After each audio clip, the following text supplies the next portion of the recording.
ఇక నుంచి ఇంట్లో నీకు అన్ని కష్టాలు అవమానాలే. అర్ధాకిలతో మాడి చస్తావు. కడుపు కాలి మనసు మండి నీ అంతట నువ్వే ఇంట్లోంచి వెళ్ళిపోయేటట్టు చేస్తాను. అత్తయ్య, నా కడుపు మార్చినా, కష్టాలు పెట్టినా, అవమానాలతో వేధించినా భార్యగా సంచుని, కోడలిగా ఇంటిని వదిలే ప్రసక్తి. సిరి నా ప్రాణం కాపాడినాదమ్మా, ఎట్టా మర్చిపోమంటావు? అది ఇంటికి రాదంటే దాన్ని దూరం చేసుకుంటా. ఎప్పటికైనా సిరి నా వారసురాలమ్మా. దాని రక్తం నాలో ప్రవహిస్తున్నంత వరకు దాని అభిమానాన్ని మర్చిపోయేది లేదు. అయితే నువ్వు జీవితాంతం ఇట్ట బాధపడతా ఉండాల్సిందే. ఆలోచించుకో. సిరి కోసం బాధని కూడా ఆనందంగానే అనుభవిస్తానమ్మా. నువ్వు మారవే. నేనెంత చెప్పినా నా నోరు నొప్పి తప్ప ఏమీ ఉపయోగం ఉండదు. కోరి బాధను కొనుక్కుంటానంటే ఎవరు మాత్రం ఏం చేస్తారు? భోంచేస్తావా లేదా? నువ్వు వెళ్ళమ్మా, నేను తర్వాత తింటాను. సరే, నీ ఇష్టం.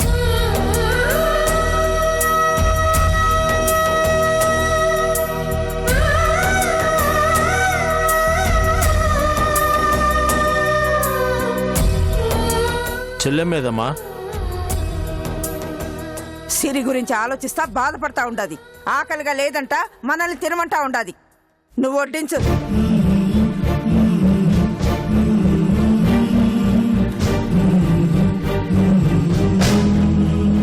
ఆడసిరి అన్నం తిన్నాదో లేదు. ఏంది, నువ్వు కూడా సిరి గురించి ఆలోచిస్తా బాధపడతా ఉండావా? అదేం లేదత్తా, మీరు తినండి. ఆడకి నీకు ఇంద్రమ్మకి సిరి మీద తెగ ప్రేమ ఉన్నట్టు, నాకు కొండకి ఏమీ లేనట్టు మమ్మల్ని అన్నం తినమంటా ఉండావు, అంతేనా? నేను అలా అనట్లేదత్తా, మీరు తినండి అన్నానంతే. నీ బిడ్డ అత్తారింటికి పోయి ఈడందరినీ బాధ పెడతా ఉండాది. అది మా గురించి ఎప్పుడు పట్టించుకున్నది గనక. అది వాళ్ళ అత్తారిల్లు బాగుంటే అంతే చాలు. మేమేమైపోయినా దానికెందుకు? అది మాత్రం సుఖంగా ఉండాలా. ఇంట్లో మనశ్శాంతిగా తిండి కూడా తిని ఇట్లా సిరి. అయ్యో అత్త, అత్త. చిచ్చి.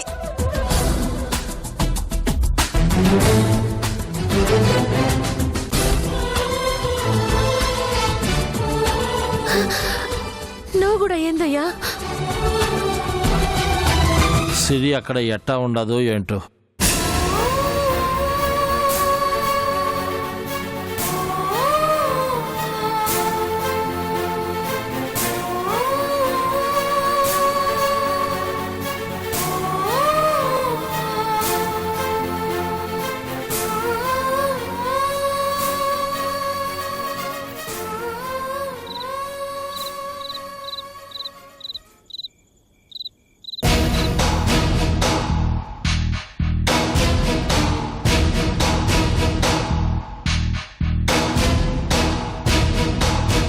సింధు, ఏమ్మా ఇంకా నిద్రపోలేదా?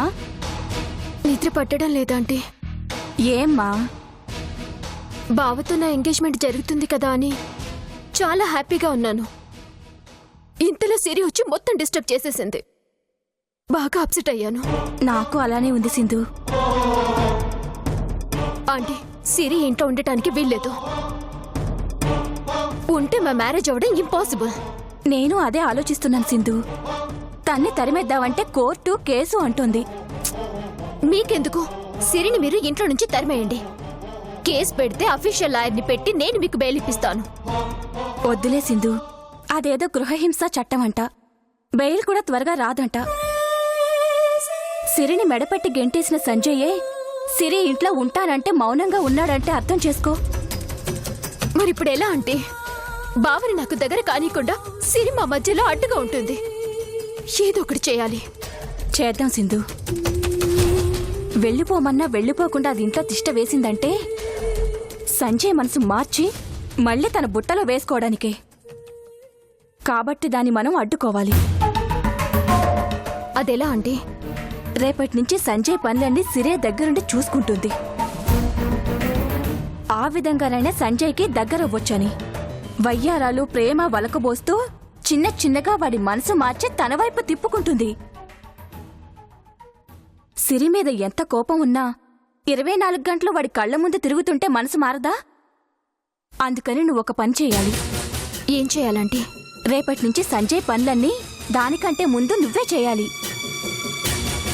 అది చూసి మా వాడు నీకు దగ్గరైతే అది ఓర్వలేక తట్టుకోలేక వెళ్ళిపోతుంది. బావ నాకు దగ్గర అవుతాడంటే ఏమైనా చేస్తాను. చెప్పండి ఆంటీ, ఏం చేయమంటారు? రేపొద్దున్నే లేచి తలస్నానం చేయి. మిగతావన్నీ నేను చేయిస్తాను, సరేనా? Okay aunty.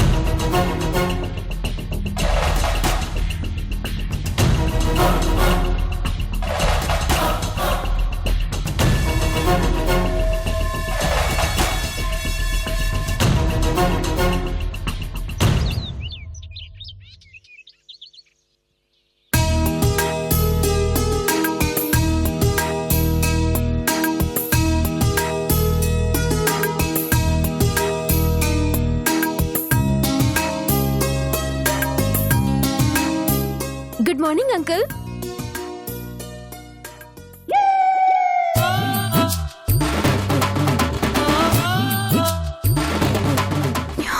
ఆంటీ,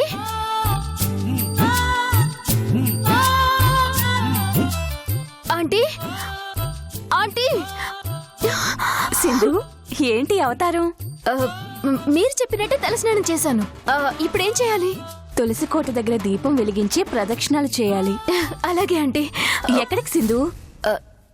తులసికోట దగ్గరికి. ఇలాగే వెళ్తావా? ఏ, ఇలా వెళ్ళకూడదా ఆంటీ? ఇలా వెళ్తే చూసిన వాళ్ళు దాచుకుంటారు. ఓ, అందుకేనా ఇందాక అంకుల్ నన్ను అలా చూశారు?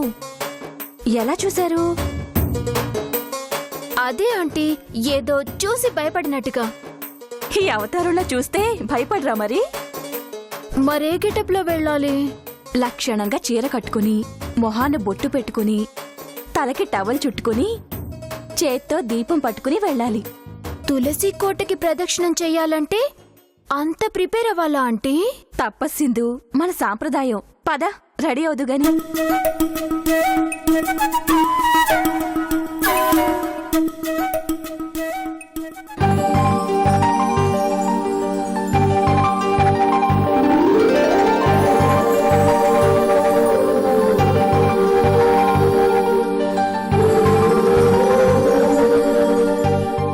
చక్కగా తులసికోటకి పూజ చేసి మొక్కుకోమ్మా. రా, నీళ్లు తీసుకుని తులసికోటకి పోయి. సిరి, ఇంట్లో ఉన్న కోడలి అందాన్ని చూసి ఓర్చుకోలేక వీధిలో చింతకాయలు అమ్మేదాన్ని పిలిచి మరీ సుందరి అందట. వెనకటికి నాలాంటిది ఒకటి. వాళ్ళ మాటలేం పట్టించుకోవద్దమ్మా. నువ్వు తులసికోటకి చక్కగా పూజ చేయి. ఈ ఇంటికి కోడలెవరో నాకు బాగా తెలుసుగా. సుందరెవరో నేను తర్వాత తెలుస్తాను. నువ్వు కాని.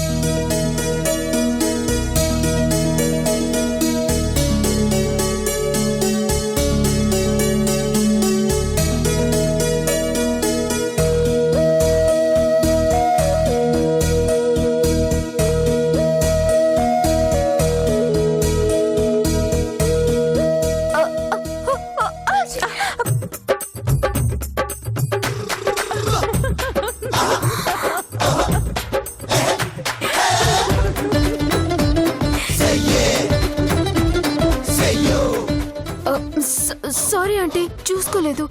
చూసి జాగ్రత్తగా పోయక్కర్లేదా? అంటే తడి హెయిర్ తో ఇంతసేపు ఉండడం అలవాట్లేదు కదా, కోల్డ్ చేసినట్టుంది. సరే, ఇదిగో ఈ పసుపు కుంకుమతో పూజ చేయి.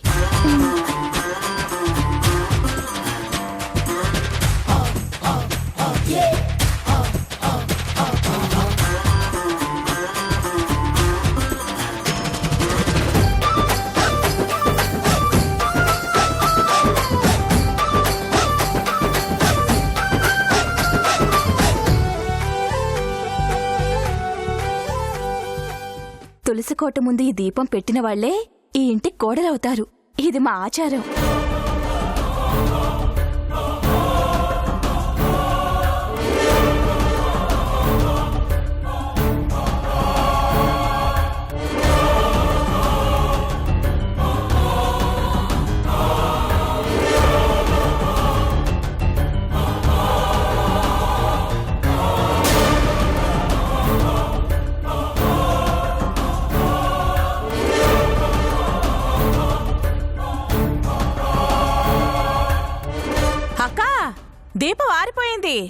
అంటే సింధు ఈ ఇంటి కోడలు కాదన్నమాట.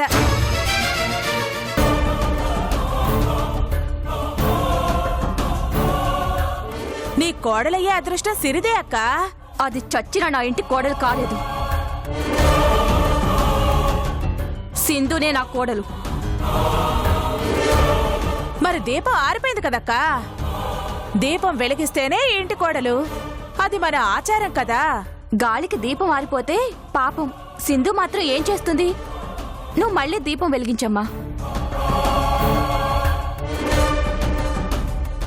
ఏ చెడు చూపులు నీ మీద పడకూడదని, నువ్వే ఇంటి కోడలు కావాలని తులసి తల్లికి గట్టిగా మొక్కుకో అమ్మా.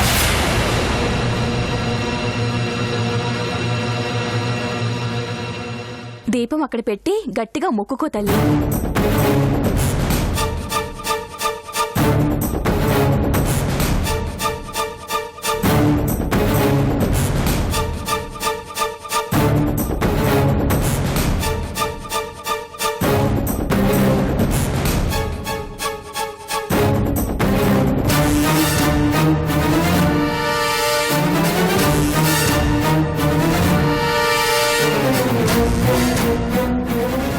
ఇక పద, మనకి వంటింట్లో చాలా పనుంది. సంజయ్కి టిఫిన్ చేయాలిగా, రా.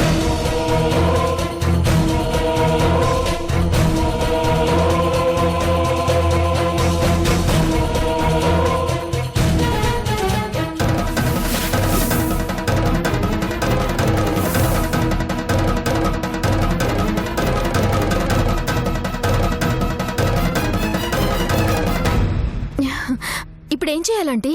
వంట చేయాలి. You mean cooking? అదే, సంజయ్కి దోశలంటే చాలా ఇష్టం. అంటే ఇప్పుడు ఆ దోశలు నేను వేయాలా? అవును సింధు. నాకు తింటమే తప్ప వంట చేయడం చేత కదా ఆంటీ. నేను నేర్పిస్తాను కదా సింధు, నేర్చుకుంటే అదే వస్తుందిలే. తప్పదా ఆంటీ? తప్పదు. మీరే దోశ వేసి ఇవ్వచ్చుగా. నేనే వేశారని బావకు పెట్టేస్తాను. ఇప్పుడు పెడతావు సింధు, రేపు పెళ్ళైన తర్వాత ఏం చేస్తావు?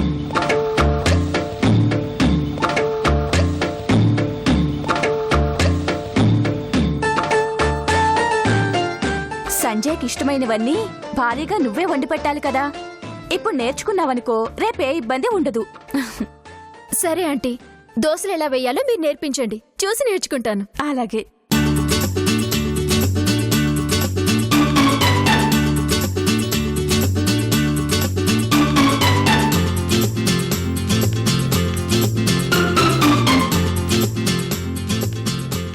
సరే, సింధుకి వంట కూడా నేర్పిస్తోంది మీ అత్తయ్య.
ఆంటీ, బాబాని పిలవండి. సంజు, సంజు,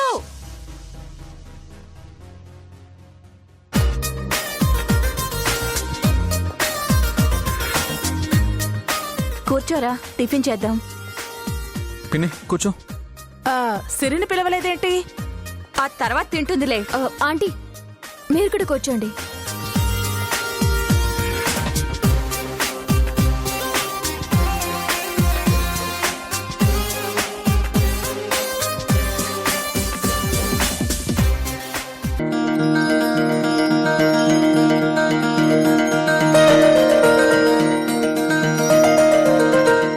సంజు, దోశలు ఎలా బాగున్నాయిరా.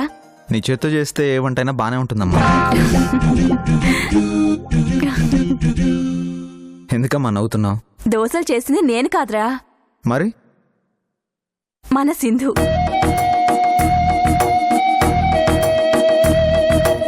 నీకు దోశలంటే ఇష్టం కదా, అది తెలుసుకుని నా దగ్గర కష్టపడి నేర్చుకుని మరీ చేసిందిరా. అవునక్క, చాలా కష్టపడింది. ఇదిగో తింటుంటేనే తెలుస్తోంది. సింధు ఫారెన్ నుంచి వచ్చినా పొద్దున్నే లేచి తలస్నానం చేసి తులసికోట ముందు దీపం పెట్టి, అది ఆరిపోయింది కదక్కా. అది ఇప్పుడు అవసరమా?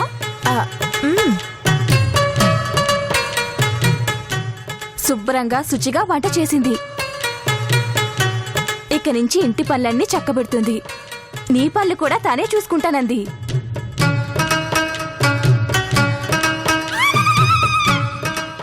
పెళ్లికి ముందే నీ గురించి ఇంతగా పట్టించుకుంటుందంటే రేపు పెళ్ళైన తర్వాత నిన్ను ఎంత బాగా చూసుకుంటుందో. ఎంతైనా సింధు మన ఇంటి కోడలు కావడం మన అదృష్టంరా. ఎప్పుడూ నీ గురించే. అక్క, కొంచెం చట్నీ ఏవా? మాట్లాడుతున్నాగా, ఇదిగో నువ్వే వేసుకో. సంజు, ఏదో చెప్పబోయి ఆగానేంటి? ఆ, ఎప్పుడు నీ గురించే సింధు ఆలోచిస్తుందిరా. బావకేమిష్టం, బావ సంతోషంగా ఉండాలంటే ఏం చెయ్యాలి? ఒక్క మాటలో చెప్పాలంటే నీ పేరు తలవని క్షణం లేదనుకో.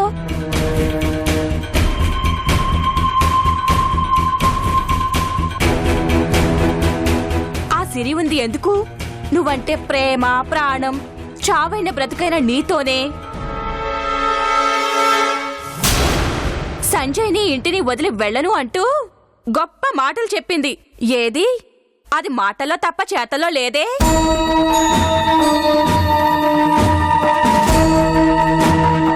నీ మీద నిజంగా అంత ఇష్టము ప్రేమ ఉంటే భార్యగా పొద్దున్నే లేచి నీకోసం టిఫిన్ చేయాలి కదా. ఆ పనులేవి చేయట్లేదు కదా. బారడు పొద్దెక్కేదాకా మంచం దిగదు. అంతసేపు నిద్రపోతే మన ఇంటికి దరిద్రం చుట్టుకుంటుంది.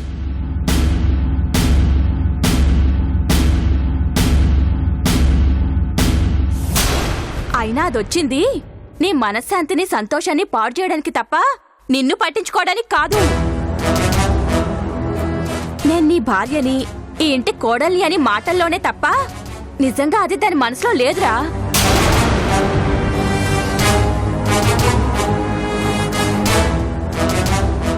ఉంటే తప్పైపోయింది, క్షమించండి అంటారు. అదేమీ లేదు. వెళ్ళను అని భర్త అయినా నిన్నెదిరించింది. కేసు పెడతానని అత్తనైనా నన్ను బెదిరించి ఇంట్లో తిష్ట వేసింది.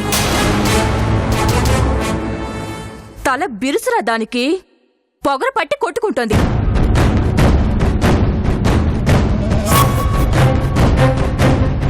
అవునులే, అత్త బుద్ధులు ఎక్కడికి పోతాయి? ఎంతైనా ఆ ఇంద్రాణి వారసురాలు కదా. ఏంటత్తయ్యా, నా గురించేదో మాట్లాడుకుంటున్నట్టున్నారు?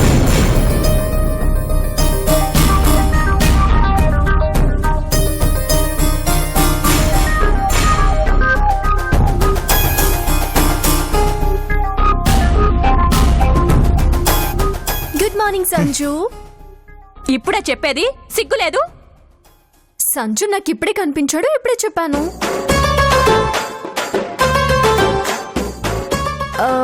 ఇంతకీ ఏం టిఫిన్? ఓ, దోశలు. దోశలు అంటే సంజుకి నాకు చాలా ఇష్టం కదా సంజు. సరే, నేను కూడా టిఫిన్ చేస్తాను. ఆగవే, మేం తిన్న తర్వాత తిను. లేదు, నేను సంజుతోనే కలిసి తింటాను. ఆగవే. ఏ సంజు, సంజు!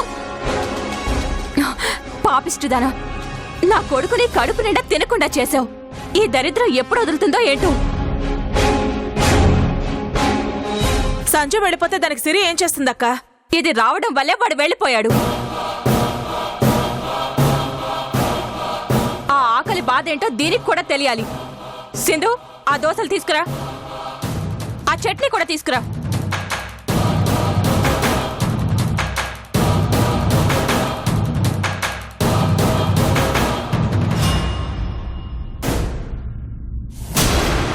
బాధపడకు సిరి. నేనేం బాధపడ్డం లేదత్తా. అయినా టిఫిన్ లేకపోతే కదా. దోశలన్నీ అక్క తీసుకెళ్ళిపోయింది కదా. అత్తయ్య టిఫిన్ పెట్టకుండా వెళ్ళిపోయినా ఇదిగో నా సంజు నా కోసం దోశలు వదిలేసిపోయాడు.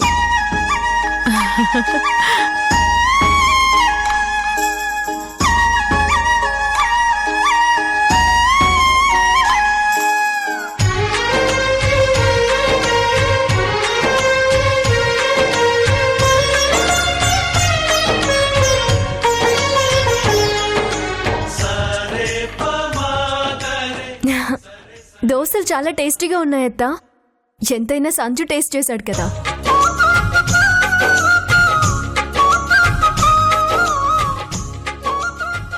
జీవితాంతం అత్తారింటికి పంపించదు. అందుకే ఇంతలా చెప్తాండాను. పొరపాటున కూడా మీ అత్తగాడి విషయాలు తెలియకూడదు. సరే అమ్మా. జాగ్రత్తమ్మా. ఉంటాను.